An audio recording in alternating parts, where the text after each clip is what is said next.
Pantas nggak sih Soeharto disebut pahlawan nasional? Tapi di chapter 2 kita bahas tentang Soeharto. Beliau tuh dulu sempat dinobatin sebagai presiden paling korupsi di dunia. Dan itu ngejabat selama 32 tahun sampai akhirnya di 3 Agustus Ini Soeharto, presiden yang menjabat paling lama sepanjang sejarah Indonesia, salah satu pemimpin.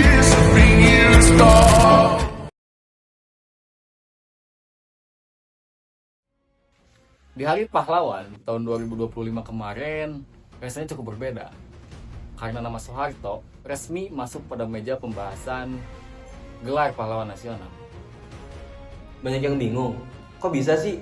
Kan dulu ada MPR nomor 11 tahun 1998 yang mengatakan bahwa Soeharto sudah dikunci namanya tentang pelanggaran KKN tersebut.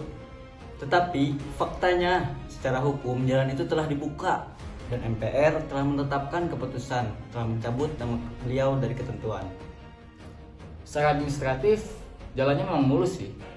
Tapi secara substansi hukum, rasanya ini masih jadi perdebatan yang panas. Tapi tunggu dulu.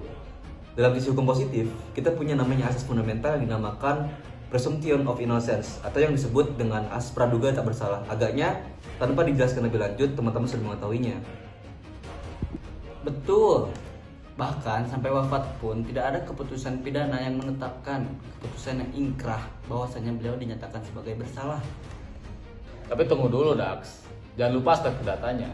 Ada putusan Mahkamah Agung nomor 140 peninjauan kembali perdata tahun 2015. Nah, di putusan itu, Yayasan Super Semar yang dibentuk oleh Pak Soeharto terbukti melakukan penyelewengan dana dan akhirnya dihukum dengan cara membayar ganti rugi sebesar triliunan kepada negara.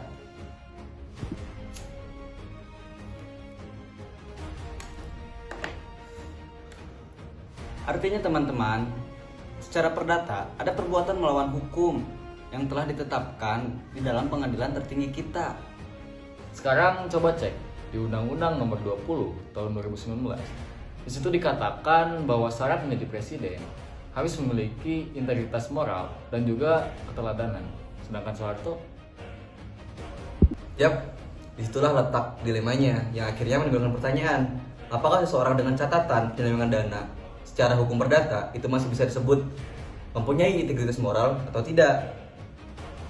Belum lagi ada laporan tentang penyelidikan Pro Justisia Komnas HAM, ada tanggung jawab komando atas bertumpah darahnya di masa lalu. penyokongnya bilang, lihat jasanya, swasembada beras, stabilitas, bahkan pada zamannya pembangunan ekonomi sangat drastis. Tapi menurutku, pahlawan itu bukan hanya sekedar angka pertumbuhan ekonomi. Secara definisi, pahlawan itu adalah seseorang yang punya standar moral tertinggi yang menunjukkan SDM atau integritas bangsa tersebut harusnya. Memberi sebuah gelar kepada Bapak Soeharto berarti secara tidak langsung otomatis negara memutihkan semua catatan kelam di masa lalu. Ini yang disebut dengan whitewashing sejarah. Hukum sudah memberi jalan lewat pencabutan ketetapan MPR.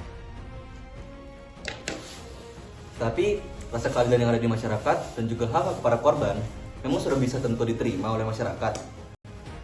Jadi gelar seorang pahlawan itu soal kepastian hukum administratif atau berbicara soal moral.